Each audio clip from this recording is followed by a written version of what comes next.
ஓம் தத்புருஷாய வித்மஹே மகாதேவாய தீமஹி தன்னோ ருத்ர பிரசோதயாத். நாம் தற்போது 2025ஆம் ஆண்டின் இறுதியை நெருங்கிக் கொண்டிருக்கிறோம். 2026ஆம் ஆண்டின் முதல் மாதமான ஜனவரி மாதத்தில் நுழைய உள்ளோம். நிகழும் ஸ்ரீ மங்களகரமான விசுவாச ஆண்டு மார்கழி மாதம் 17ஆம் நாள் திரியோதசி திதியில் ரோகிணி நட்சத்திரத்தில் சுபம் நாமயோகத்தில் கௌளவம் கர்ணத்தில் சித்த யோகத்தில் வியாழக்கிழமை அன்று இந்த மகத்தான ஜனவரி மாதம் பிறக்கின்றது. இந்த மாதத்தில் பல கிரகங்கள் தங்களின் நிலைகளை மாற்ற உள்ளன. ஜோதிட சாஸ்திரப்படி ஜனவரி 1, 2026இல் கிரகங்களின் சிறப்பு சேர்க்கையால் உருவாகும் மிகப்பெரிய யோகமான சங்கோண யோகம் ஒரு சில ராசிக்காரர்களுக்கு மங்களகரமானதாகவும் அதிர்ஷ்டமானதாகவும் வாழ்வில் புதிய வெளிச்சம் தருவதாகவும் அமையும். ஜனவரி மாதம் 13ஆம் தேதி செல்வத்தின் அதிபதியான சுக்கிர பகவான் மகர ராசிக்கு செல்ல உள்ளார். ஜனவரி மாதம் 15ஆம் தேதி கிரகங்களின் தலைவனாக கருதப்படும் சூரிய பகவான் மகர ராசிக்குள் நுழைய உள்ளார்.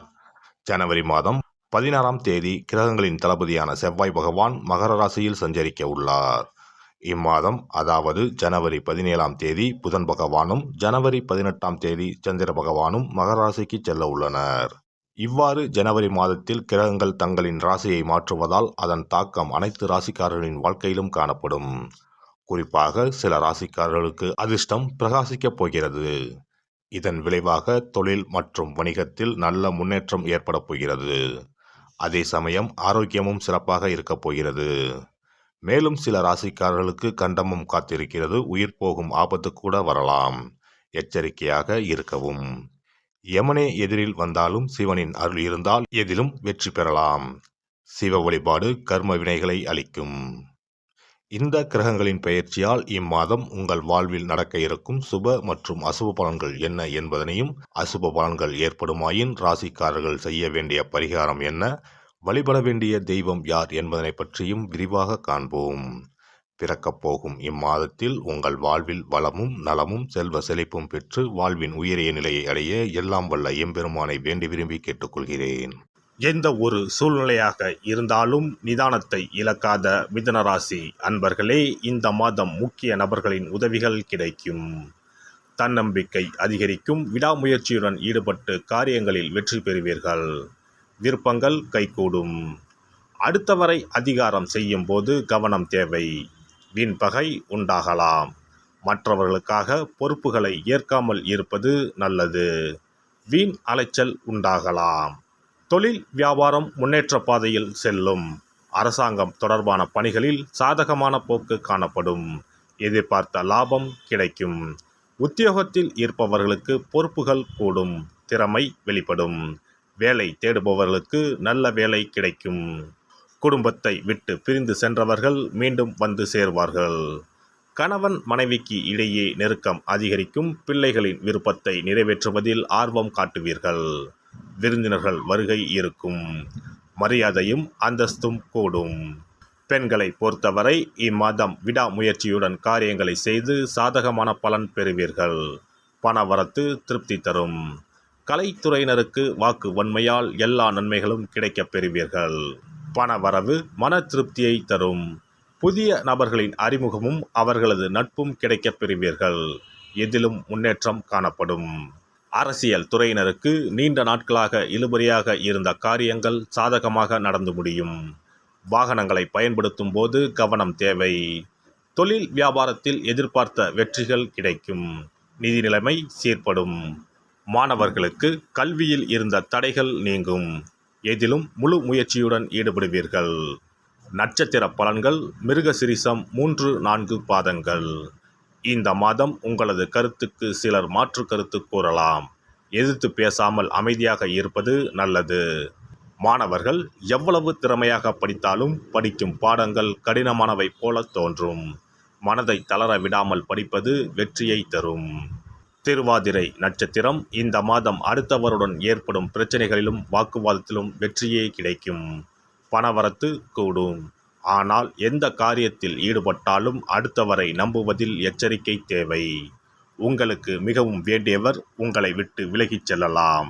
மாற்று மதத்தினரின் உதவிகள் கிடைக்கும். புனர்பூசம் 1, 2, 3ஆம் பாதங்கள். இந்த மாதம் தொழில் வியாபாரத்தில் எதிர்பார்த்த பணவரவு இருக்கும். போட்டிகள் குறையும், புதிய முயற்சிகளில் ஈடுபட தோன்றும். உத்தியோகத்தில் இருப்பவர்கள் செய்யும் பணிகள் திருப்திகரமாக நடந்து முடியும். எதிர்பார்த்த இடமாற்றம் வரலாம். ரங்கநாதரை வணங்கி வர துன்பங்கள் விலகி இன்பங்கள் இல்லம் தேடி வரும். சிறப்பு தொகுப்பு. கண் திருஷ்டிகள் அகன்று தடைப்பட்டு கொண்டிருக்கும் காரியங்கள் நிறைவேற செய்ய வேண்டிய பரிகாரம் என்ன என்பதனை பற்றி காண்போம். வாழ்க்கையில் நல்ல நிலையில் இருந்தவர்கள் கூட திடீரென்று பொருளாதாரம் இழந்து மன கஷ்டங்களுடன் வாழும் நிலை ஏற்படும். இந்த நிலை எதனால் ஏற்பட்டது என்று ஆராய்ந்து பார்த்தால் பெரும்பாலும் அவர்களின் மீதான கண் திருஷ்டிதான் காரணமாக இருக்கும். கல்லடி பட்டாலும் கண்ணடி படக்கூடாது என்று சொல்வார்கள் அல்லவா, அது உண்மைதான். இது போன்ற பிறரின் பொறாமை கொண்ட கண் திருஷ்டியினால் பலரின் வாழ்க்கை சிரமத்திற்கு ஆளாக நேரிடும். இது போன்ற கண் திருஷ்டிகளிலிருந்து எப்படி தப்பிப்பது? இருக்கவே இருக்கிறது எளிதாக கிடைக்கும் ஊமத்தஞ்செடி. தெய்வ சக்தி நிறைந்த செடியாக கருதப்படும் ஊமத்தஞ்செடியின் காய், பூ, இலைகள் என அனைத்தும் தீய சக்திகள் விரட்ட பரிகாரத்துக்கு பயன்படுகிறது. பொதுவாக ஊமத்தம் காய்க்கு கெடுதலை அகற்றக்கூடிய சக்தி உண்டு. நம் வீட்டில் உள்ள எதிர்மறை சக்தியை அகற்றுவதற்கு ஊமத்தங்காய் தீபம் சிறந்த பரிகாரமாகிறது. தெய்வீக மகத்துவம் நிறைந்த ஊமத்தங்காய் மற்றும் பூவையும் எடுத்துக்கொள்ளுங்கள். வீட்டுக்கு அருகில் இல்லை என்றால் நாட்டு மருந்து கடைகளில் கிடைக்கும். இந்த 2 பொருட்களையும் மஞ்சள் தண்ணீரை கொண்டு நன்றாக கழுவி விடுங்கள்.